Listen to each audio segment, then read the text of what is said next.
여러분 안녕하십니까? 오늘은 KBS가 단독 취재한 내용으로 9시 뉴스 문을 엽니다. 올해 3월 국민의힘 전당대회는 윤석열 대통령의 마음, 이른바 윤심 논란이 무성했습니다. 물론 대통령실은 선거 과정에 개입하지 않겠다고 여러 차례 밝혔습니다.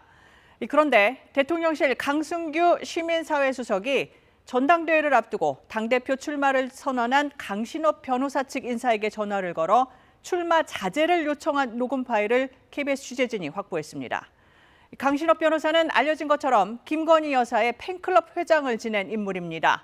단독 보도 먼저 이슬기 기자입니다. 국민의힘 전당대회 2달 전인 올해 1월 초 대통령실 강승규 시민사회 수석이 당 대표 출마 선언을 한 강신업 변호사 측 인사에게 전화를 걸어 출마 자제를 언급합니다.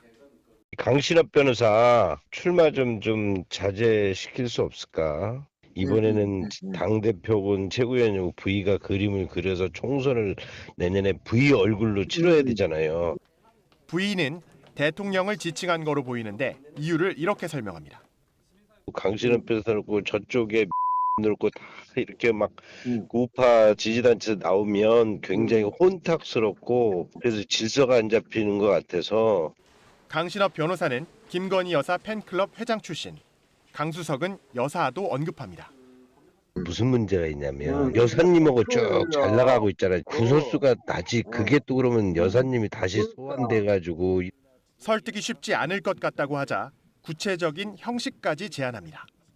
출판 기념회에서 말미에 우리 윤석열 정부 성공해서 그냥 나는 여기서 딱 이 에너지를 다 그냥 저 윤석열 성공해서 모으겠다 이렇게 딱 선언해버리면 되지. 강 변호사의 당 대표 출마 목적은 내년 총선 출마란 얘기엔 방향이 같아야 한다고 말합니다. 용산하고 크게 방향이 같아야지. 대통령실 현직 수석이 여당 전당대회 과정에 특정인의 출마 자제를 언급한 상황. 외부로 알려질 경우 파장을 의식한 듯 이렇게 강조합니다. 내가 또 접촉하면 이상하게 또 한번 좀 적극적으로 중요한 일이에요. 강 수석과 통화한 인사는 이 같은 요청을 강신업 변호사에게 전달했지만 강 변호사는 당 대표 후보에 등록했고 예비 심사에서 컷오프됐습니다.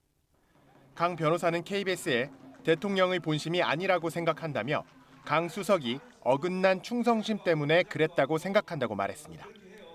강승규 수석은 당시 통화가 누구의 뜻인지 지시가 있었는지 묻는 KBS의 질의에 대선 경선 때부터 친분이 있는 지인과 개인적이고 일반적인 차원의 대화라고 답했습니다. 국민의힘 전당대회 당시 대통령실은 선거 과정에 개입하지 않겠다고 여러 차례 밝혔지만 선거 개입으로 볼 수 있는 현직 대통령실 수석의 발언이 드러나면서 파장이 이어질 것으로 보입니다. KBS 뉴스 이슬기입니다. 안녕하세요. 이소정입니다. 대한민국에서 가장 정확하고 빠른 뉴스는 KBS 뉴스 채널을 구독하면 만날 수 있습니다. 뉴스 제보는 언제 어디서든 카카오톡이나 KBS 앱으로 간단히 할 수 있습니다. 시청자와 함께 KBS 뉴스를 만들어갑니다. 감사합니다.